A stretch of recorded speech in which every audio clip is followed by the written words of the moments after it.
செயலை விதையுங்கள், பழக்கம் உருவாகும். குணத்தை விதையுங்கள், உங்கள் எதிர்காலம் உருவாகும். உங்கள் அனைவருக்கும் சிநேகிதி சுபா சேனல் சார்பாக ஆத்மார்த்த வணக்கங்கள். இது உங்கள் தோழி சுபலட்சுமி முத்துக்குமரன். இதுவரைக்கும் 10 பாசுரங்கள் பார்த்துருக்கோம். அதாவது 10 நாள் போயிருக்கு மார்கழி மாதத்துல.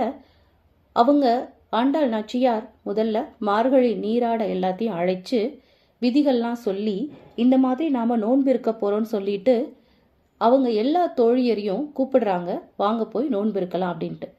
நோன்பு அப்படிங்கிறது ஒருத்தர் மட்டும் இல்லாமல் கூடி இருந்து நாம் குளிர்காய்வோம் சொல்லுவாங்க. அதாவது எல்லாருமே சேர்ந்திருந்து பரமனடி சேர்வோம், எல்லாரும் சேர்ந்து அனுபவிக்கலாம் அப்படின்னு சொல்லிட்டு தான் ஒவ்வொரு தோழியராக எழுப்புறாங்க. அவங்க இருந்த இடத்த ஆயர் குலமாகவும் எல்லாத்தையும் ஆய்ச்சியராகவும் நினச்சி அவங்க இந்த பாசுரங்களை பாடிட்டே வராங்க. இது வரைக்கும் தூங்குறவங்கள எழுப்பும்போது, கும்பகரன் மாதிரி தூங்குறியே, கொஞ்சம் சீக்கிரம் வரமாட்டியா, நாங்கள் எல்லாம் உங்களுக்கு காத்திருக்கோமே அப்படின்னு சொல்லி எழுப்பிக்கிட்டே வராங்க. இப்போ 11வது பாசுரத்தில் இருக்கோம். அதாவது 11ஆம் நாள் மார்கழி மாதத்தில் 11வது பாசுரம் நாம் அனுபவிக்க போகிறோம். கற்று கறவை கணங்கள் கறந்து செற்றா திரழழிய செற்று செருகச் செய்யும் குற்றமொன்றில்லாத கோவலர் தம் பொற்கொடியே புற்றரவு அல்குல் புனமையிலே போதராய் சுற்றத்து தோழிமார் எல்லாரும் வந்து நின் முற்றம் புகுந்து முகில்வண்ணன் பேர்பாட சிற்றாதே பேசாதே செல்வப் பெண்டாட்டி நீ எற்றுக்கும் உறங்கும் பொருளேலோர் எம்பாவாய் அப்படின்னு இந்த பாசுரத்தை பாடுறாங்க.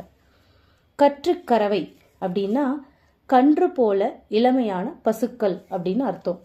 திரள் அப்படின்னா மிடுக்கு, அது எப்படி இருக்கான், மிடுக்கா இருக்கான். அது செறி செய்யும் அப்படின்னா போர் புரியும் அப்படின்னு அர்த்தம். அடுத்து கோபாலன், அதுதான் கோவலர் அப்படிங்கிறது கோபாலன் அப்படின்னு சொல்றாங்க. அதுவும் குற்றம் ஒன்றும் இல்லாத கோவலர். பசுக்களை மேய்க்கும் ஆயர் குலத்தை சேர்ந்தவங்களை தான் கோவலர் அப்படின்னு சொல்லுவாங்க. அவங்கள்ட்ட எந்த குற்றமும் இல்லையாம். அதைத்தான் நம்மாழ்வார் சொல்றாரு, மடந்தையர் வாழ்த்தலும் மருதரும் பசுக்களும் தொடர்ந்து எங்கும் தோத்திரம் சொல்லினர் தொடுக்கடல் கிடந்த என் கேசவன் மணிமுடி குடந்தை என் கோவலன் முடி அடியார்க்கே அப்படின்னு அவரோட பாசுரத்தில் இப்படி பாடுறாரு கோவலர்களை பற்றி. ஆயர்கள் என்றைக்குமே ஒரு குற்றமும் அறியாதவங்க, தெரியாதவங்க, ரொம்ப இன்னசென்ட் ஆனவங்க அப்படிங்கிறத குறிப்பிடுறதுக்காக தான் நம்மாழ்வார் தன்னோட பாசுரத்தில் அப்படி சொல்கிறாரு. அடுத்து பொற்கொடி, பொற்கொடின்றது இங்கே யாரை சொல்கிறாங்க, தங்கத்திலான கொடி, அதைத்தான் பொற்கொடி அப்படிங்கிறாங்க. புற்று அரவு அல்குல், அதாவது பாம்பின் படம் போன்ற பகுதி, அதைத்தான் புற்று அரவு அல்குல் அப்படின்னு சொல்லுவாங்க.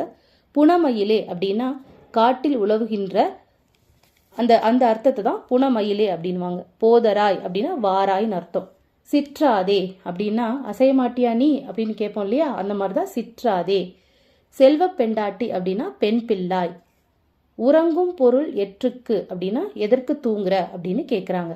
அதாவது கன்றுகளோடு கூடிய பசுக்களிடமிருந்து பால் கறப்பவனாகவும் தங்களை பகைத்தவர்களை எதிர்த்து நின்று போரிடும் தன்மை உடையவனும் மாசு மறுவற்றவனுமான கோபாலனை தழுவத் துடிக்கின்ற பொற்கொடியே, நீனும் தானே எங்களோட வந்து நாராயண பாடணும்னு நினைச்ச, நேற்று கூட சொல்லிட்டு இருந்தியே, நானும் வரேன், என்னை வந்து எழுப்புங்க அப்படின்னு, இன்னும் தூங்கிட்டு இருக்கியே அப்படின்னு கேட்குறாங்க.